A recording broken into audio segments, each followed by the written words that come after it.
Hey everybody, welcome to Catholic Match Live. I'm Rose Sweet, author, speaker, coach of life issues and relationship issues. And I'm so happy to be host to this time with our special guest, Dr. Gerry Crete, author of, here's show and tell, his latest book, Litanies of the Heart. And we're going to talk a little bit more about that. Um, but let's just dive in. Gerry, welcome. Hey, great to be here. So I know you. I know you from your work when I discovered soulsandhearts.com, and I think some of our viewers have seen that. But you do a lot of things. Tell us a little bit more about yourself. Yeah.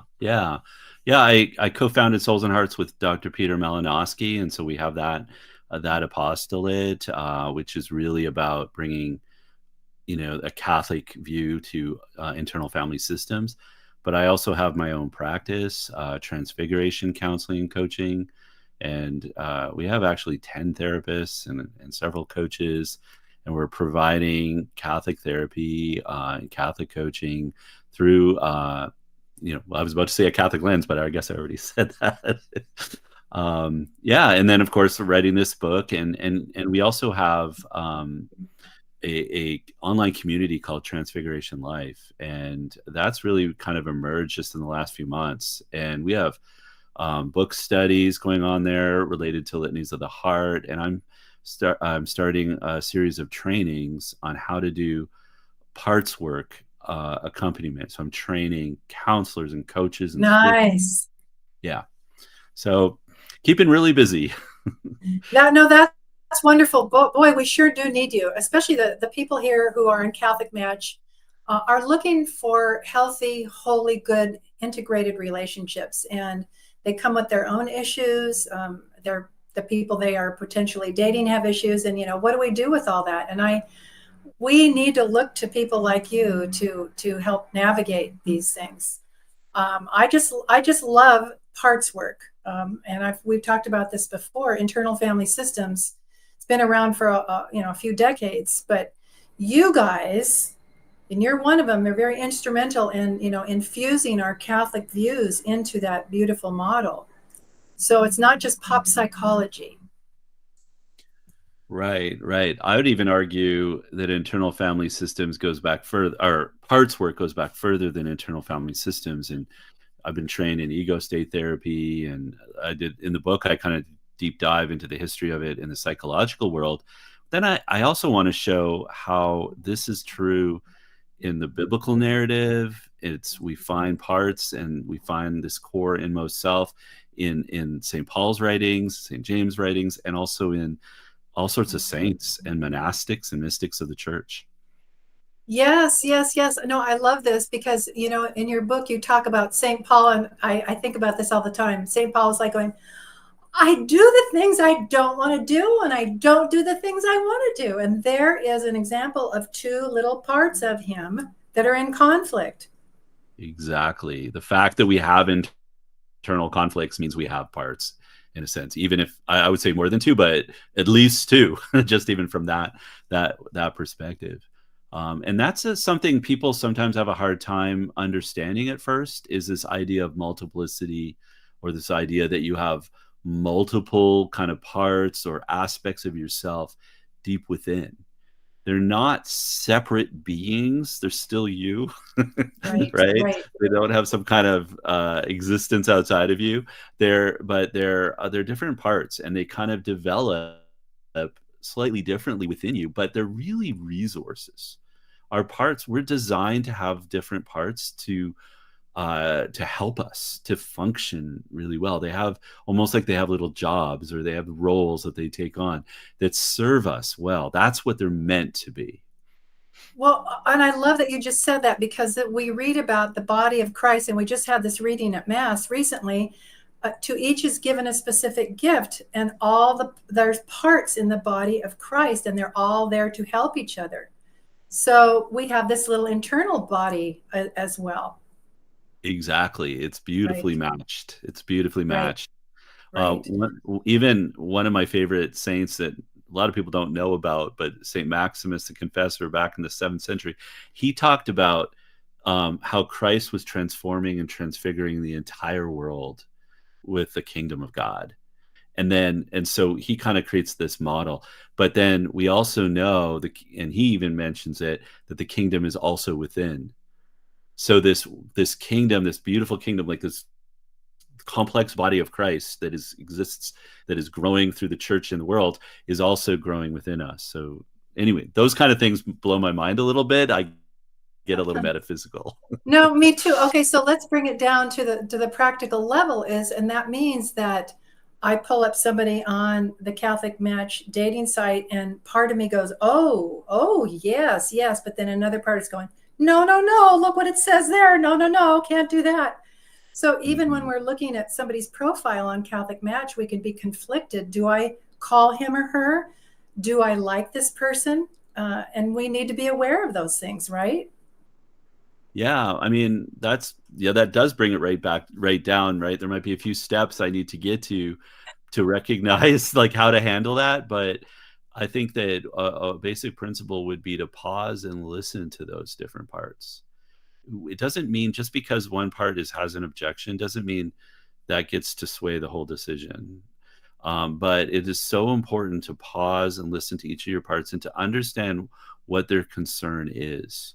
I know it might sound funny, it's almost like you're talking to yourself, but it's like you're pausing to notice, okay, there's a part of me that is reacting because I've been hurt before, or there's a part of me that's reacting because maybe I have this expectation that everything's got to be perfect. I don't want to make a mistake or something like that. And so we're just pausing to hear those different voices within. But as we do listen to those different voices within, as we're actually giving some space to them, what often emerges, I would say always emerges, if you really do give voices, give space, is our innermost self. And St. Paul talks about that as well. He talks about the law of God and his inmost self, and it's this deeper spiritual center, and it's a deeper center of wisdom.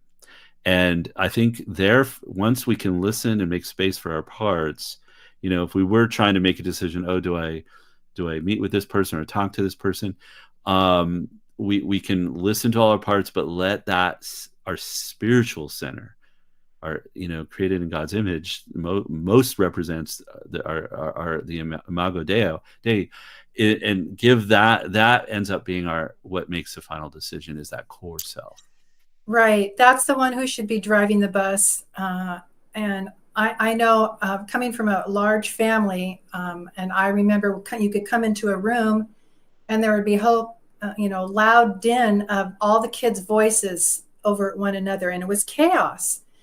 Then my mother would come into the room and say, everybody calm down, everybody sit down. Okay, we're going to start with you. Tell me your story. Okay, what's going on with you? And she spent the time to listen to all the kids, and she resolved the issue. But I realize in today's world, we don't want to stop. We don't want to spend the time, like you said, listening to those voices within who are crying out. So that's the work. Yeah, I think that's you just described that really well. I love that analogy as well, to your mother and a family. I think what happens often is that we don't connect with the inmost self. There's no mother who walks in, and instead we have parts that are maybe have been hurt before, maybe they're there to protect us, but they're overwhelming us, like they're managing everything. And really there's no one part that's supposed to manage our whole lives. They're supposed to be a resource for us, but for whatever reason, a lot of people have those protective parts that are dominant. Right. And it's some of the therapeutic work here is to help kind of connect. We're not actually trying to get rid of them. We just want to connect with them. We want to be able to understand how they got to such an extreme kind of position, and relieve them, in fact, and support them and bring in other parts and connect with ourselves. And so it's really all about creating this inner harmony, just like when mom comes in and she listens to everybody, but she makes the choices. And she takes the time to explain at appropriate age levels what's going on. So she's also teaching and calming at the same time. Okay, so this is I have used this in my own life and with my clients. It's not just pop psychology. This is not about being civil. It's not, a fracturing of the human person. It's really beautiful. And I hope any of you who are listening today, or whenever you watch this, send us your questions. We want to help with this. It's really a powerful tool to help you get you where you want to be. I'd like to dive into some of the questions because we got some good ones here. Are All you right. ready? Do you want anything else you want to say? Oh, that's good. I'm sure lots will come from these questions.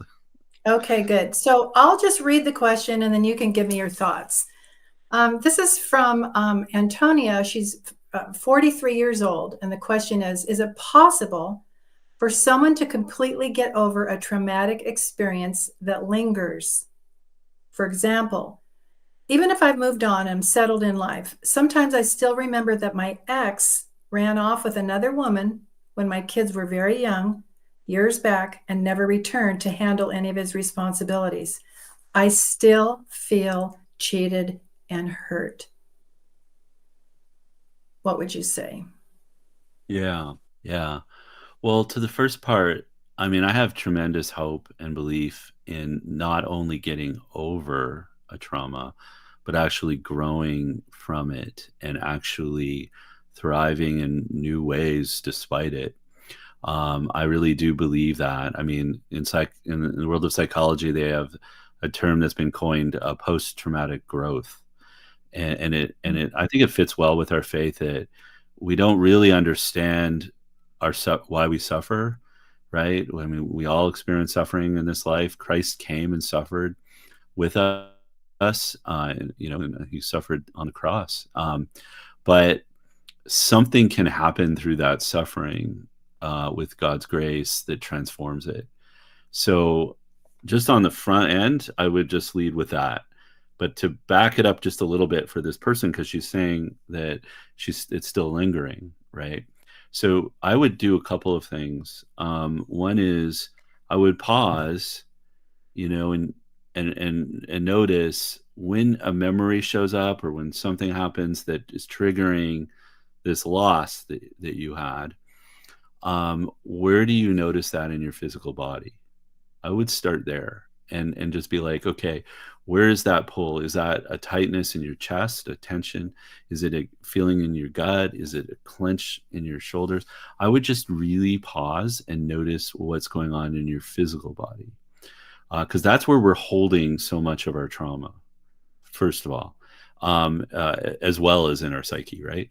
And so then I would say, can we take a moment noticing where that tension is and then connecting to a part inside, right? And sometimes people can visualize this, sometimes people can't. It's just a sense, but connecting with a part inside that's holding that tension, right? This is a part that is, it may be a part that is protective, right? That is wanting to make sure you don't get hurt again. Hey, that's a good thing, right? But it is doing it in a way, perhaps, where the wound, where the Mhm. part, we call this in IFS, it's called an exile, where the part that's been wounded, that is really in pain, is sort of like kept away, right? Because who wants to feel, whatever pain and hurt and sadness that might go along with that. And so, but what we really want to do is pause and notice this sort of inner dynamic of a part of you that's trying to protect you from this pain, another part that feels the pain. And if you can, connecting in with the part, appreciating the protector, seeing if the protector can get a sense of the core self, the core inmost self, who is coming in with compassion, coming in with care, and seeing if the protector will let you, just for a moment, connect to help with that wound, to hold that part, whatever that other part needs, it's holding the wound. Because I think there's an avenue here. Really, we're talking about loving oneself well.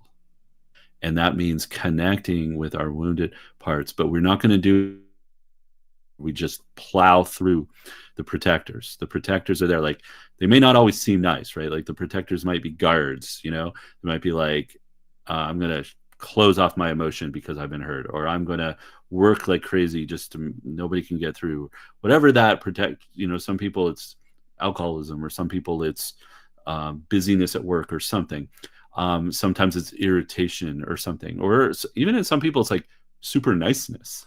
But Right. whatever Bonnie. whatever that is, right? It's kind of trying to do a good thing to keep the pain away. And what we're wanting to do is say, it's okay now, safe now, to bring whatever the hurting part needs to bear, which usually is very simple, right? It's what you would do to a friend who came to That's you. exactly right. Yeah. Come It's and just sit and tell me. But I already told you about my divorce. It was horrible. I know, but I'm willing to listen again. I'm willing to Mhm. listen again. Yeah. So listening to that part, holding them, loving them, helping them see that, you know, things will be okay, that there is a path forward, a good path forward. And then and then when that part is feels loved, and you notice a shift happen there, then notice what's going on in your physical body. Yeah. Guarantee a change. And then you're bringing that part, and then you're saying, this is an important part that's been exiled in my system, right? It's been burdened with carrying this for too long. Let's bring this part in closer. Let's see what its real function is. Let's see how it really belongs and within me, as part of me, part of you in this case. And let's see what happens now that we can connect with it. You know, we don't have to expect anything from it per se, just connect with these parts. And then notice that the protector part doesn't have to work that hard. Right. Yeah, Mhm. there's a level of exhaustion that happens in this system when the protectors are trying to keep the pain away. And Mhm. that can go, that's very peaceful too, to let that go away. Now, let me ask you a question though. So this part who remembers the ex ran off and the pain that that caused gets listened to, gets soothed, is feeling better, but maybe next year the memory pops up again. Does that mean that something is wrong or it didn't work? Well, well, when you say the memory pops up, that's an interesting thing, right? Because what I would be curious about is what comes with that memory as it pops up again. Because the therapeutic goal is that the memory will show up again, but without all the activation. Now, Okay, good. there's a genuine loss that happened, right? In this example, like, there's a genuine loss. Like, if you had a marriage, you know, you probably entered that marriage with hopes and dreams and expectations, and you may have worked really hard to like make it work, even when, and in this case, I think she said the person ran away. Mm-hmm. Um, and so, you know, that person ran off with all those hopes and dreams, and that person ran off with all the investment, you know, into that relationship. So that's a real loss, right? And so I think the memory can come up, and even something of the sadness can be present because it really was a loss. But without the activation, the overwhelm, where it's overwhelming the system, where it's causing body tensions and, you know, Right, activation, it's not causing a fight or flight response, you know, right, it's, you're able to go, that was indeed sad, and that right. really was a loss. I remember it. It's sad, but I'm okay now, right? Comes with it. And there's no need to dwell on it at that point either. Right, right, Yeah, it's just something that right. happened, and I mean, it's when you lose somebody, you know, when somebody that we love, it dies even, you never stop being sad about that. I mean, that really is a lot. Like, if it's a parent or a child or something, God forbid, like, you're never gonna not be sad, but but you won't feel the overwhelm with, you know, as you work through it, as you know, grow through it. And that's really what we're looking for, is, you know, the title, this the in my book, the subtitle is, you know, relieving post-traumatic stress and calming anxiety. really it's like we're not wanting to live in stress and anxiety, but we do sometimes experience sadness over things we've lost. That's part of being human. Right. It is part of being human. And one of the things, beautiful things that can come out of that you were talking about earlier, post-traumatic growth, Hmm. is you then turn and have a deep compassion for somebody who's also going through that, because now you are able to be more present to somebody like that. I know that's what happened to me when I went through divorce. All of a sudden I was very sympathetic and very present to other people who'd gone through the same pain, and God allowed me to be able to minister to them. So that's great. Absolutely. Yeah, I do a lot of work with abuse survivors, like childhood sexual abuse survivors, and in the book there's two, I think, two main examples of that in the book. And what can happen is that a person can, well, they can become bitter, and they can be understandably angry, and they can be understandably have all sorts of negative symptoms, and that's really is understandable. But something else can happen with healing and grace, and that is that the person becomes more empathetic, more loving, more gratitude, more. And it's not that the abuse was good, it's that the person has been transformed through that experience of healing. And to me that mirrors Christ, like his resurrection, like, and he still, he still has the Still has the wound scars. glorified, but there's something powerful about the fact that he now knows what it is to suffer like a human being. He's Well, been there. and there's a beautiful verse in scripture. He works all things together for good, even evil things, to those who are called according to his purpose. So if we will open up and trust him the best we can, most of our parts can trust God, he will bring that beautiful stuff out. Hmm. Okay, I have another question. All How can I strike the right. right balance between being understanding, being picky, and knowing what things to compromise on? I also wonder if, based on my past experiences, where I always give too much of myself to help someone, or how and when to lean in or pull back. Hmm. Yeah, what a great question. Mm-hmm. Um, Here's the thought I have, and I'm going to have to preface it with a conceptual thing, and then I'll zoom in again. Good, good. But that is, I don't know that we love ourselves well. Sometimes the secular world talks about self-love in a way that's just, whatever, schmaltzy or something. But to actually love oneself well means that we truly want the good for ourselves, for all of our parts, for our whole self. And we want, and that good is going to involve like an inner harmony, and it's going to involve this connection with God that is profound. But what can happen is that there's things like almost like pseudo love, and parts take on a position of pseudo love by trying to care for people, to get them to love them and to Right, affirm them, right? Codependence or whatever you want to call it. right, But, right, but yeah, so what might look like this need to be like, it looks like a good thing, like how do I know if I'm too understanding, or if I'm too nice, or if I'm too giving in or something? I would say check in with the parts, that are trying to earn love, or because they don't need to earn love. They should never have to earn love, and they should never have to do things to make someone love them.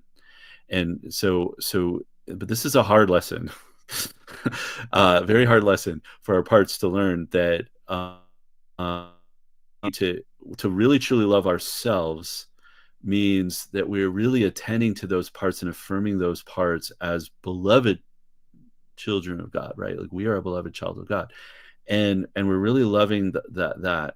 And so what happens when we do the proper ordered self love is that then it changes the game in the way that we love others, because we're not loving anybody to get affirmed back. I mean, everybody likes to be affirmed back. It's not like that's bad, but it's not Right. why we're doing it. And so we're doing it because now we're wanting the good for someone else, and we're wanting health for someone else. And so you're going to see them through a different lens. You'll start to see them through a different lens because you'll see their parts in a way you hadn't seen them before. Right. And you'll know how to connect with somebody from the core, your core inmost self, which is a really different space than a part trying to earn love. I know I said a lot Yeah. there. I'm going to take it back No, to you this. know what? I got an image here of a bunch of kids. There's no mom, and they're starving, and they come across a big thing of Twinkies, and they're like eating the Twinkies, and the older kids are going here and handing the Twinkies to the other one to make everything okay for everybody. But when you're not starving and you don't need to indulge in all this stuff to manipulate everybody, and you're already filled with God's love and an appreciation of who you are, you don't need anybody in a certain sense. You don't need to fix them even. So now you can see them with appropriate detachment and still loving and say, they don't need Twinkies. They're starving right now, but I'm going to help them wait until dinner time. Yeah, Right? that's really good. I love that. Like, and then you're going to be able to say, you know what? I need steak and Right. vegetables and Right. not Twinkies and or chicken or Right. whatever. Right. Right.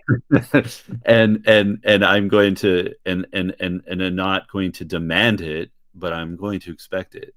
And if that's not something, you know what I mean, if that's not a thing where I want your good and I know you're wanting my good, this is not a healthy relationship. It doesn't mean you can't work. If a person has a willingness to work on it, nobody shows up perfect, right? But if their Right. willingness to work on it, that's a huge plus. So if you're working together kind of on recognizing your parts and where they're hurting and why they're motivated the way they are, and you're accessing that core self, I think relationships have tons of potential to grow through that. It's just really hard to do it with somebody that's closed off to looking at their own parts and looking at their own issues. Yeah, it's almost impossible because even God will not force himself upon the person who does not want help. And that's a sad thing to say, but it's truthful. We said this before we went live, and I'm speaking to everybody who's watching this. You have issues. I have issues. Probably Dr. Gerry has issues too. But the point is not do we come into the relationship with issues, but who's willing to face them and, as you just said, do the work to get through them. Yeah, absolutely. I think you said that very well. I think that we all have issues, and so we can't find that perfect person because they don't exist unless they're already divinized or whatever. They're already a saint in heaven, I guess.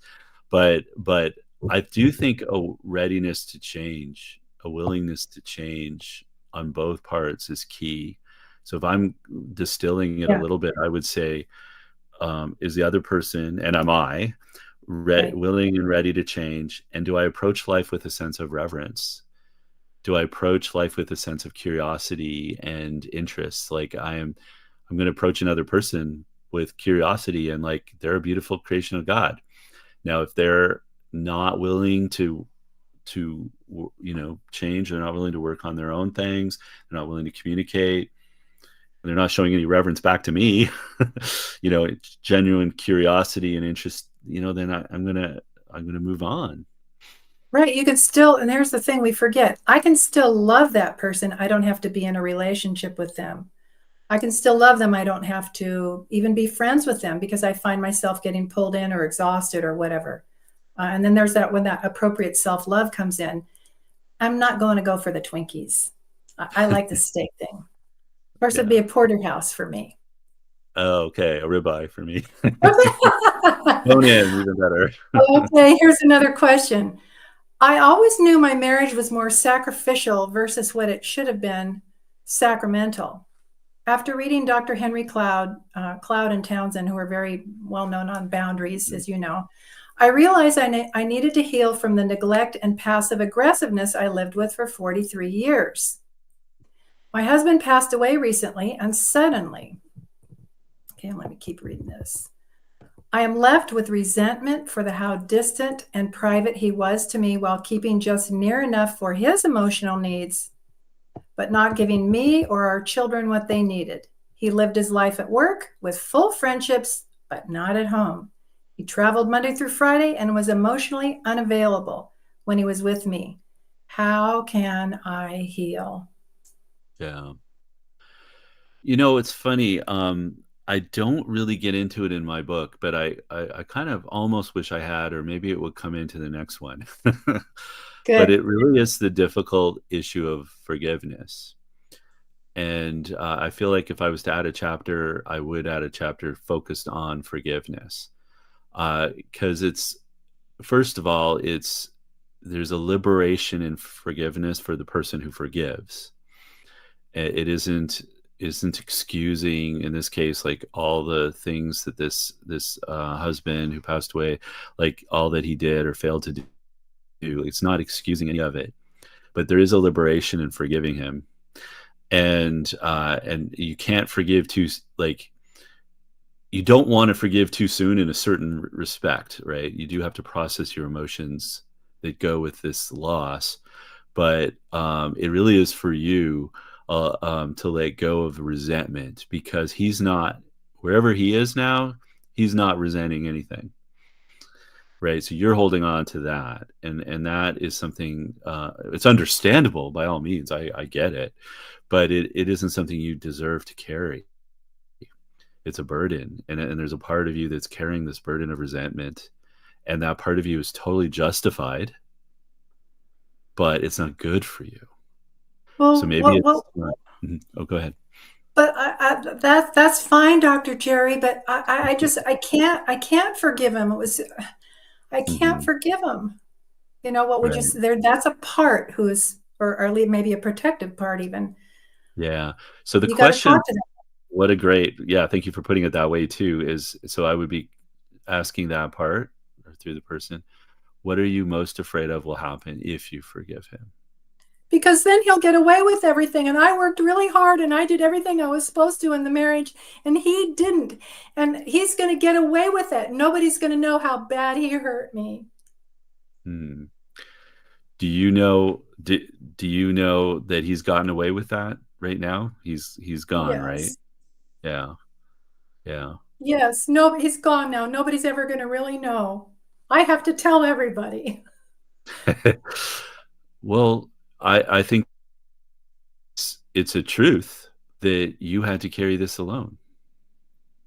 And it's a truth that in this life there wasn't a reckoning for that.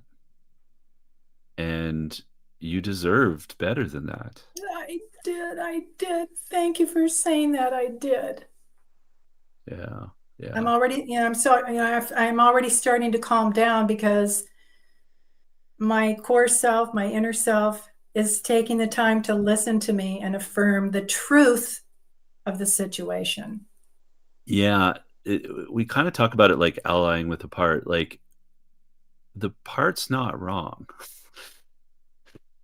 Right? And if Right. I over spiritualize it and say, "Oh, just be more loving," or something, that's not the Right. way to go here. The Right. part's not wrong. So you have to affirm the truth of what the part is saying, and understand what its intention is, and get at a little bit, though, what it is afraid of, right? Him getting away with it might be part of it. Never being acknowledged. It sounds like, even just in the little bit we were just role playing there, Right. like some little tiny bit of acknowledgement I gave, made a difference. So that can come from a therapist or a coach or a counselor or something, but it can come from within, and ultimately it's the message God wants to give us. And so, can we let that part be heard? Can we let that part be understood and validated, Mm-hmm. Mm-hmm. right? And soothed without excusing sinfulness, without excusing unforgiveness. But the once our kids calm down, then we can move in with the tough lesson. You need to Mm. forgive. Right. Right. Well, in a way, and from a parts perspective, like that's the burden, right? The burden is the resentment and so on that the person might is still carrying, maybe anger, like they have justified anger, but they have other kinds of anger as well. And what would it be like to let go of that, right? What would it be like, or what if you're afraid it would never be acknowledged, like what would you need to do for it to be acknowledged and let go of it? Would you be open to Mm-hmm. that? Because it could still be acknowledged, and there's lots of ways to do it. You could write a book or you could, Yeah, no, journal or whatever, but or be right. heard in some way. But what would happen to you if you were really free of it? I would feel great. Now I'm role playing again. I would feel great, but I don't believe it can happen. Now that's Hmm. another little part of me that just spoke. My little pessimistic part just spoke up. Would you Like be never understandably going to so, happen. right? Of course, right? And what would you be? Would that part be open to an experiment, just like a 10-minute even experiment, like to try to see what would it be like? And if it doesn't work, you can go back. You can pick up the resentment. That's okay. See, I love what you just did because when you find somebody, and I'm addressing our viewers, somebody who will help you understand this model and this method, you can begin to do it on your own. You don't have to be in therapy for 27,000 years. And it's really effective and really beautiful. You need a good guide initially, definitely. But Yeah. okay, we got one more little question. This is good. Okay, this is from Michael Arthur. What is the best way to overcome the childhood trauma that results from divorce? My girlfriend spent her entire childhood enduring the challenges of joint custody and dual lives. Now, as an adult, she's trying to integrate her half siblings, but is getting pushback from her parents who are remarried but have not had any contact in over a decade. Hmm. So she's trying to bring everybody together, and the parents are still like, nope. Yeah. Well, again, that's really complex, and it's not Right. simple. The childhood trauma from divorce I think it's right. It's epidemic, right, because of the high divorce rate Mhm. in our country. It's almost so normalized that we almost some people go, "What is that's a trauma?" Right. But it really is. It really is a trauma, and because it is a question of security and safety, and the ideal, right, is mother and father, and and a family, and their safety and security and all of that, and that we grow up in an environment where we feel safe and secure. And so that is lost in a way. And so how about pausing for a moment? I would say this guy's girlfriend, to acknowledge what a beautiful thing it is that she's trying to create some safety and security with her half siblings. She's Mm-hmm. trying to create a family that was essentially lost to her a long time ago, Mm-hmm. and she's trying to create something. And her parents, who should have provided the safety and security she needed, and I understand reasons for Right. divorce, I'm not down, I get it, but still that was kind of their job, and they didn't, for whatever Right. reason, didn't work out, are still not helping her with that, you know. I know. That's what they did. They're stuck. All they did is replace their spouse, but they're Yeah, stuck in their own, yeah, their own effects of trauma that they don't want to deal with. yeah, they're not going to reconcile, but of course, and they're now remarried, but can they not, you know what I mean, like, so all I'm saying, and there's no changing them in this scenario, I don't think. But for the girlfriend, can we acknowledge her good heart in trying to do that and still getting her parents not supporting her in trying to create that safety and stability and connection and relationship? Then So, here's the advice she's likely to get, like you say, in the church. You know what? You can't force it. Just let it go. Trust God. Let God work in them. You just stay, and there's no acknowledgement of the deepest desires of her heart and no mm, affirmation. of that. Right. It's just, let's fix it. We women can be just as bad as men, supposedly, as let's hurry up and fix it. We tell everybody to pray about it, Right. and that's a protector part, saying just go away. We don't want to feel the pain. It's too Right. hard. So I just see this in this case though, this girlfriend like being like, I think validating what she's trying to do, that it's a beautiful, good thing, and realizing and helping her with the fact that she really is not going to get from her parents what she needed then, and she's not going to get it now. And they're not, for whatever reason, I have no idea, but they're not able to support her. But her desire to connect with her half siblings is a beautiful relational thing. And as their boyfriend, you can say, I will support you. I will be with you. And in whatever context you're able to create relationship there. Mm. I don't know that you can do a lot more. Right. No, you can hand her the Kleenex when she cries. And when she's too tired, you can do something for her to help carry that burden, but without jumping in yourself and getting enmeshed and all that stuff. Yeah. Right. Right. Again, an appropriately detached position of love. Well, before we people were did you talking want about just the Henry Cloud's book and the boundaries, and because that is a great, somebody was saying that's classic, right? And right. that might be what she needs to do in working with boundaries with her parents here and her half siblings and so on. So there are Right. support for that. I'm bound. Knowing how to set and enforce boundaries is good, but again, you've got to do that interior work of why am I afraid? I'm okay with setting the boundary, but I'm afraid to enforce it. Right. There's an attachment, and this is our beautiful Catholic understanding as well as the human person. We get into trouble when we're too attached to even some beautiful good, and we can't allow God to come in and be that first level of attachment. It's a life work. I know our time is running out. I could talk about this forever. We could take a million questions, but let me ask you, will you clarify too, what is trauma? Some people think it's just catastrophe. Can you just tell us what trauma is? Yeah.